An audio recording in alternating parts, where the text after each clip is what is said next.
website rebroadcast it. So with our Metanoia family, hi, we're here. So we and Pastor Macho, we go around all over the Philippines, and they speak. I share my testimony, and sometimes if it's called for it, and then it becomes a preaching-only. You know, because you could really include a lot of things. No, if you are a real Christian and you're always dwelling in the presence and the Word of God, you cannot help yourself but to flower your words with the Word of God, because that's what we live for, right? So, ito po ang aking testimony. I don't have a lot of time because it's a celebration, but I don't want to make you cry kasi medyo malungkot. But then in the end, maganda rin to. It's because yung sinabi ni Pastor Kay na all by the grace of God. Kung may grace si Lord, ang laki ng balde kong pangsahod. Kasi it's only purely because of the grace of God. I'm here standing right in front of you to share my testimony. And I believe everybody likes to have a good story, right? Kaya nga, pag bumili pumunta ka sa mga bookstore, bestseller. 2 weeks, bestseller. And if you like to read the newspaper, it's because they like a good story, right? See Jesus Christ, when he was preaching, most of the time he preached in parable. Why? Because there's a story. And let me just start my story because this is quite unusual. I am a Christian in Neta, and I grew up I was born in Santiago City in Isabela. And then an earlier part of my life, I was like a young kid, like one of those kids that runs around. My parents got born again. And in one of those movements, at a very young age, they were so busy trying to serve the Lord, and there was a born again movement back then. And they've been serving the Lord, serving, and I think they forgot about me. They've been serving the Lord, but then they forgot that. I remember as a young kid, I told my mom, Mom, you don't have time for me. And then she cried and said, sabi niya, Tibale, I'll give you more time. And it's just like a war. It's like I'm saying this because our time serving the Lord is good. But let us not forget that our time serving our children is as equal. You cannot be an effective minister outside our family if we don't serve them well. Family first. Okay. So anyway, when I was there and going towards my life, my parents divorced. So nagilito ko, I was like really like, I don't know if you could relate, but when a kid comes from a broken family, there's just a different pain. Sometimes you blame yourself. The psychology of a young kid is totally different from an adult. Some kids would blame themselves. Siguro sila naghiwalay dahil sa akin. But then the pain of coming from a broken family, na sometimes think na one day may mga kapitbahay ka, sila buo pa yung pamilya nila, tapos ikaw hindi. Alam mo, parang, di ba ako pwede, dumating siya time na pag teenager ka, formative years ka, you're probably 13, 14, tinatanong mo, lagi ka nagtatanong kay Lord eh. Alam mo, kasi born again ka, I have a relationship with God. But then, ba't nag-iwalay yung magulang ko? So, but I remember being in so much pain. And sabi ko, bakit na hindi ako pinanganak lang doon sa kapitbahay namin? Kasi doon, at least, hanggang ngayon, pag nagdi-dinner sila, narinig ko sila, masasaya sila. And then, samantalang ako, wala na akong pamilya. Alam mo, the sentiment of a teenager is very, very important. It's because, alam mo, totoo lang doon, the enemy actually starts destroying young children. It's because they're more vulnerable. Okay, then they can destroy you, and then it would be very, very hard. I mean, it would be a detour for your calling and serving the Lord, but eventually, hindi na napipigil ang purpose ni Lord sa buhay mo. Amen? So, ito yun. So, it's because of that, I got into drugs. I I did a lot of drugs. Yung background namin sa Metanoia Christian Ministry, most of us are si Pastor Macho. Well, it's not exactly all saints back then, like, pwede ko ba i-share to? He deals kilos and kilos. Wala drug lord yan dati. I'm not kidding. He's also, and me, it's because of that pain that I had. I tried everything. I served the Lord like earlier on when you were like singing here. Everybody that served the youth in church, I actually saw myself like nung bata ako, ganyan. I was very active. But then, anyway, I tried to mask the pain that I had inside of me by like doing a lot of drugs. I mean, a lot of it. And when I went to college in Manila, because our family would have a small apartment where we all lived there. So when we go to Manila, all the cousins would stay in this apartment while we studied there. It became really, really bad because it was everywhere. I'm talking about the 90s here. It was everywhere, kahit sa kanto lang, and there was just like so much drugs there. And I remember, I'd like to cut this story short, mahaba yung process ito. But I remember one day, I had money, and I sat down. I remember, nakasakay ako sa sasakyan, and I was about to score more drugs. And I told myself, my God, sabi ko, I am now a drug addict. I had this thing inside me. Addicted ako kasi I had this money on me, and the first thing I wanted to do is to get more drugs. And then it became a really, really hard battle in my life. Sometimes, then I was trying to keep it together because I was still in school. Akala nila, alam mo yun, yung addict ka, but ayaw mong ipaalam sa mga tao. And do you know what I mean? Kasi it's a struggle, it's a pain. And hindi kasi lahat ng drug addict obvious. Alam niyo ba yun? May mga drug addict more normal. Hindi lahat ng nakikita niyo sa TikTok at sa mga reel, yung mga tuyo na, nakatilat ng mata, alam mo yan, drug addict na addict at dating. Hindi lahat ng drug addict ganun. Maraming drug addict functional. Okay?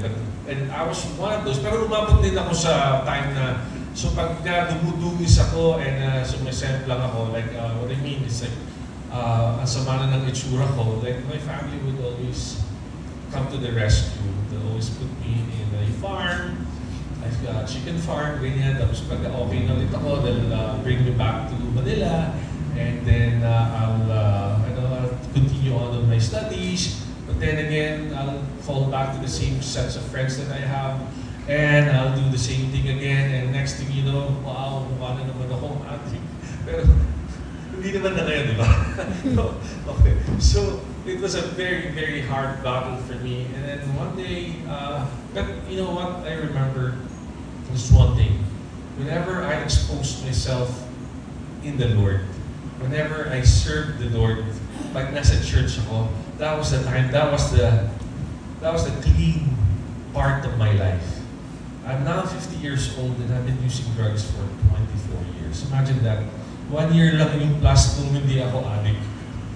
So just imagine that struggle that I have to go through all my life. Then one day I had one day I had the chance to go abroad, and I've been traveling around, but then I met my wife, and then I got married. But then I remember she wanted to go to another country and live there, but I said, can we just live in Singapore? Because alam ko, if I go to Singapore, there's no drugs there. Very, very strict on Singapore's drugs. And it's because I have a repeated cycle of getting back to drugs. I just want to run away from it. And bago tayo pumasok dun sa pag-abroad ko, very familiar ang vegan sa akin. At saka yung all throughout Ilocos, Baguio, San Fernando, Leon.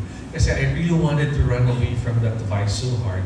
And so I took on the job that would make me travel. Sino dito yung, kasi kumakain yung mga ladies, mga blessed ladies, kina, kumakanta sila ng Don't Moen song dito, di ba? Thank you, Lord. And I remember, I used to be the account manager for North Luzon for Praise, House of Praise. Who remembers House of Praise? House of Praise is the one that sells all the records of ECDS, yung mga Back to the Bible, yung mga yan. And area ko to. This was my area. Where probably the church wasn't even born back then, just like 20 years ago. And I remember being here, and it's because I took on jobs like that would make me travel para makaiwas ako. Kasi hirap na ako. But then, kahit saan pa rin ako pupunta, meron pa rin. So it's very hard. So, Lord, like the cry of your heart, Lord, help me. You know, addiction is a real thing. And I'm not going to tell you all the extreme things that I actually did trying to battle this addiction. But when I had the chance to go to Singapore, I remember doon na lang tayo tumira. It's because doon walang drugs. Akala ko lang. At one point, so I was clean for years and years and years in Singapore. But one day, it caught on me again. Cut the story short, I got caught and was charged drug trafficking in Singapore. Okay. Alright, now, so alam niyo kung gaano kabigat yun. Dahil Flor Contemplacion, remember Flor Contemplacion? Okay, she was hanged. Hindi naman siya talaga totoong, kasi yung forensic evidence, left-handed siya, pero yung pinangsakal sa amin na namatay, right-handed. So hindi naman approved na siya. Pero binitay pa rin siya. And si Michael Fay, 1997, there's this American kid who's been vandalizing, and there's a big diplomatic protest kasi daw siya parang minor siya. And I remember, ASEAN Summit yun na 1997, ang nag-appeal sa kanya, Presidente ng United States, si Bill Clinton. Sabi ni Bill Clinton, kay Lee Kuan Yew, baka pwedeng patawarin yun lang to kasi minor naman to, sabi ni Lee Kuan Yew. It's because you're a head of state and I'm a head of state, I would honor your request. Kung, like, if I'm not mistaken, kung 12, pinapalo ko si yung doon ang mga prisoner doon, meron mga lashing me, whipping, and march you for life kasi perfect lang talaga yun. And then, sabi niya, kung 11 lashes ang bigay natin, bigay na lang natin ng mga 7. Ganyan. Tapos yung jail time niya ng mga 12 months, bigay na lang natin. Pero ang nakakatawa dito, it's a very unbending country. Isipin mo, it's a small nation being asked by the president of and in spite of this diplomatic protest, maski kay Flor Contemplacion, daming rally-rally sa embassy, mga Amnesty International, all these big organization, pero tinutuloy nila, hindi pwedeng hindi. And earlier on, I was like looking at one of the Ichahuge Tochi, one of those Nigerian football player, 2007, and I found them that they has like some drugs that they hand them.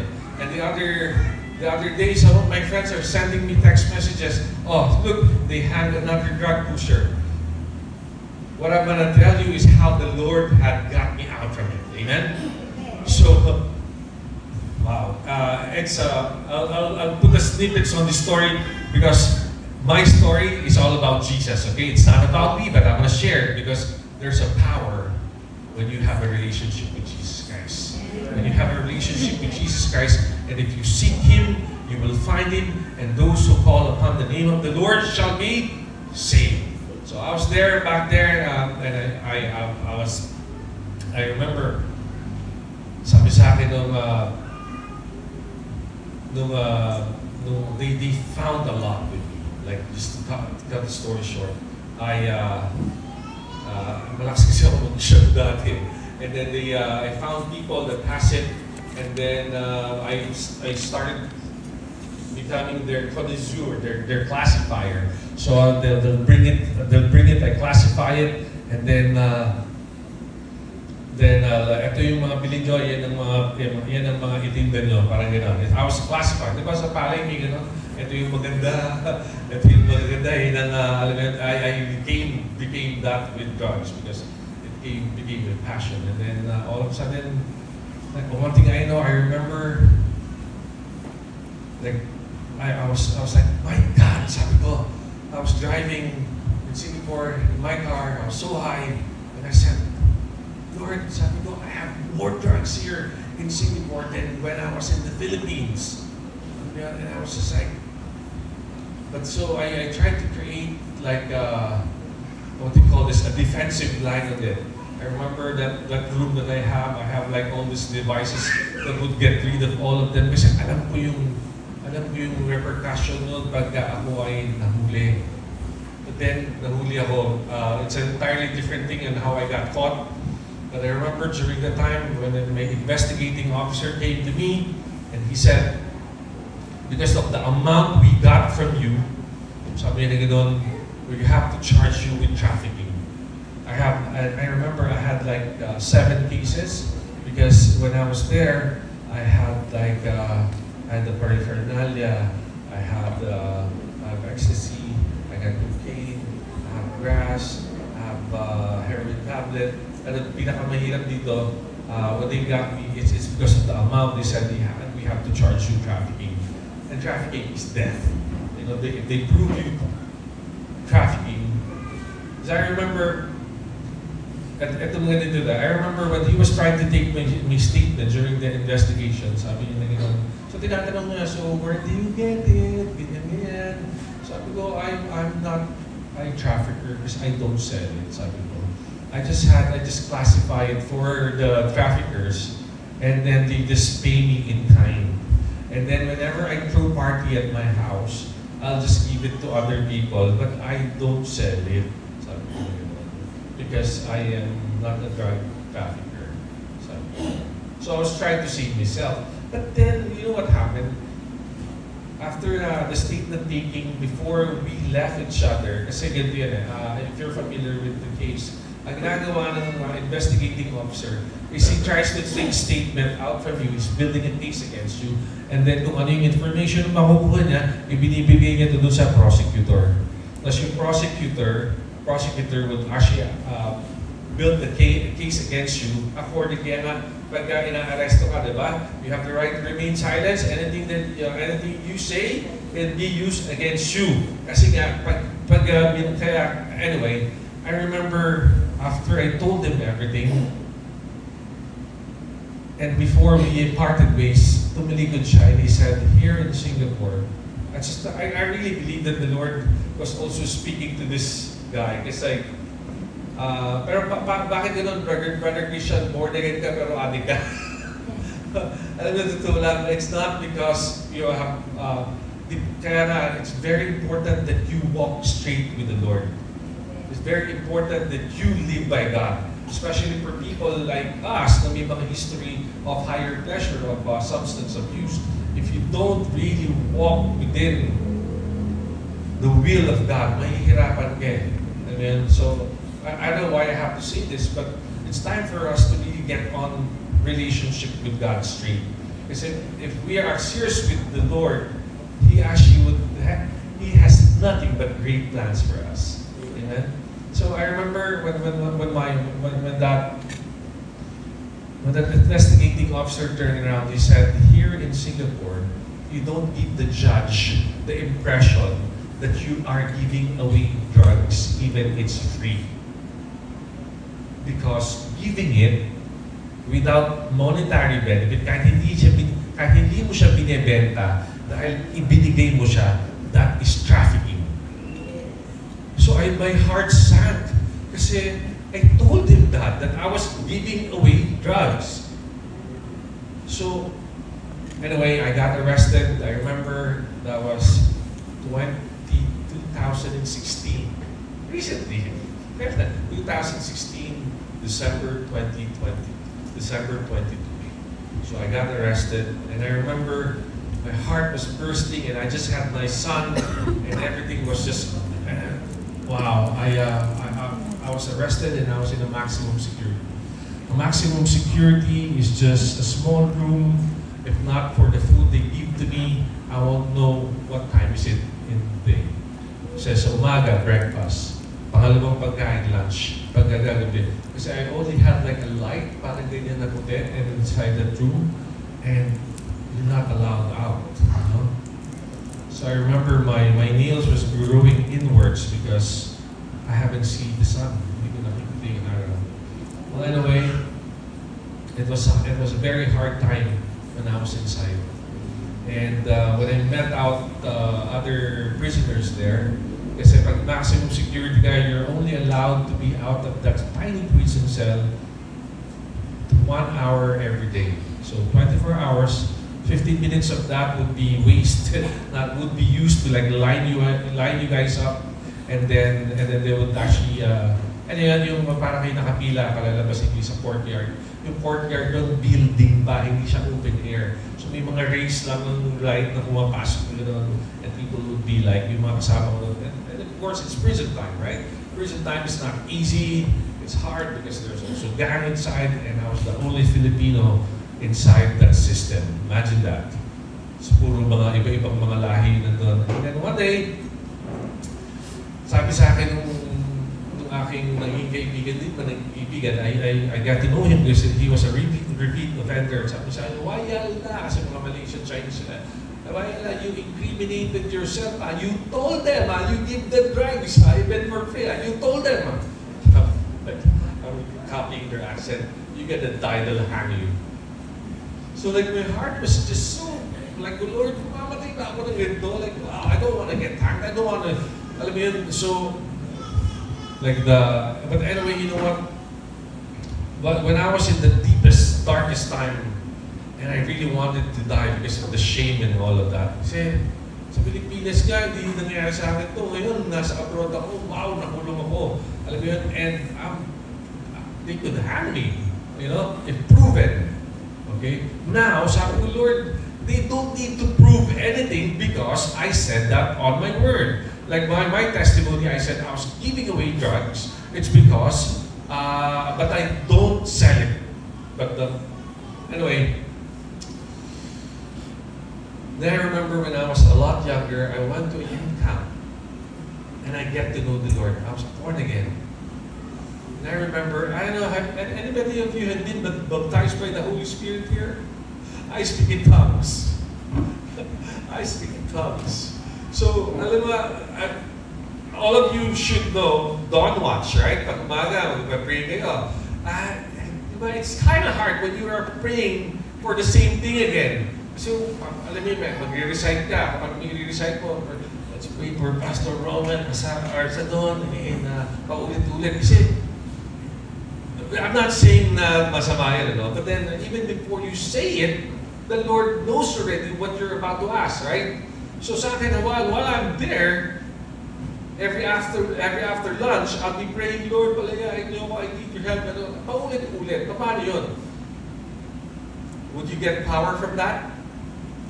Yes, there is good time because you're still praying, you're still in the presence of God. But it's very important for me. I'm not imposing it to any doctor. It's not a doctrinal stance. But I remember when I was young, at a very young age, going to a youth camp, I was baptized in the Spirit, and I know how to speak in tongues. So one day, my God, so I started speaking in tongues, and then boom, the supernatural happened. I know, supernatural happened. It's like I had an open vision. And I saw it on my open vision that my arresting officer was erasing some of my statement. But like, I don't know how it happened, but the Lord's good. My heart was exploding because of shame, and I really wanted to die. But the Lord actually wants to comfort you, and the peace that transcends understanding shall guard your heart. And I just felt the peace inside of me, and I know it's from the Lord. In an open vision, I've seen. Nakita ko tong yung aking investigating officer on his laptop trying to erase the statement that I actually gave. That I was giving away drugs for free. So he erased it. So with that, I had this knowledge and I had that peace, and I know it's from the Lord. So the next day, it was my court hearing, and I told the judge, like, Judge, may I address my prosecutor? And said, yes, you may. And then I asked the prosecutor, I said, Mr. Prosecutor, if you drop my charges from trafficking to possession, I'll plead guilty to possession. Kasi pag possession, and then your first time offender, and then they could actually just give give you a lower sentence and you don't get hanged. Okay, kasi hindi ka na trafficker. And then the prosecutor stood up, looked at the papers, examined everything that was there, and said, "Oh my God." And I said, "Yes, I'm dropping your sentence. I'm dropping the charges from trafficking to possession." And so, of course, yes, in my heart, like, God, this answered prayer. So that's what happened. So they dropped my charges from trafficking to possession, and then I got sentenced like around about 11 months in prison. But out of good behavior, I was released after. I got released after like 7 months, and then when I got released, I was deported back here in the Philippines, and so that was 2017. Metanoia, I just want to praise the Lord for He saved my life right there. Okay, so I was drop yung sentence ko into like possession, so I plead guilty. So I was sentenced, and I remember while I was there, tuwa ako kasi wow, hindi na ako mamamatay, hindi na ako bibigtiin, sabi ko gano'n. So when they said they're going to drop my charges, I just turned around and left the court. So tinawag ako ng judge, Mr. Christian, come back here. Sabi ng judge, gano'n, you have 5 cases. You have possession of marijuana, you have possession of cocaine, possession of ecstasy, and then and that's, sabi sa akin ng judge, come back here because I'm making them all in one. So, it's a miracle. Yung mga case ganyan, isa na lang. And then, yeah, so when they sentenced me 11 months in prison, I served it, and I got deported. So when I got deported here in Manila, my family was waiting for me because, siyempre, what's gonna happen? Like, there's this president that just got elected, right? So Manila, left and right, nawawala yung mga kaibigan namin, namamatay. And that's how Metanoia Christian Ministry was born. Actually, but I'm gonna, and kami ni Pastor Macho, you guys, do you have any idea where we met? We met inside prison. Pero hindi kami nakakulong doon. Kasi let me tell you how we actually met. So when I was deported here in the Philippines, my family had arranged for me to go to a proper rehab. And so sabi nila kasi pakalat-kalat ako sa Manila, hindi ko naman ako binabalikan ng asawa ko, and of course I didn't have any access to anything, not even resources. So while in rehab, I graduated in a program for rehab, but after nun, I started volunteering and I started working for the rehab. And then I remember one afternoon it was my day off, and I just had this unction from the Lord to serve and volunteer and minister inside prison. So I went to prison to minister, to encourage them that it's not the end. I was in prison abroad. I was about to lose my life. I mean, you just give them the word, and then that's where I saw Pastor Macho inside the prison, also sharing the word of God. And then from then onward, we came together with Brother Ron Jaworski, who'd been like hosting Bible studies inside their house. And from then onwards, we're now partner. We travel all over the Philippines. I share my testimony of the goodness of God and how He could really save anybody from trouble like me. So praise God. And if you want to know more of the details of my testimony, mamaya siguro pag nag-fellowship tayo, I'll be more than happy to tell you more and there's so much miracles that happened while I was inside prison, and I know it's from the Lord, and it's a miracle that actually that I was sent back here in the Philippines to be alive. It's because those who call upon the name of the Lord shall be saved. Amen. And from then onwards, that's when I met Pastor Macho, and then years and years and years now, we've been like traveling together. This Metanoia Christian Ministry is a traveling ministry that serves the body of Christ. And without much further ado, I just want to thank the Lord and and lifting up over my life because He saved me. And I'd like to call on Pastor Macho for the word.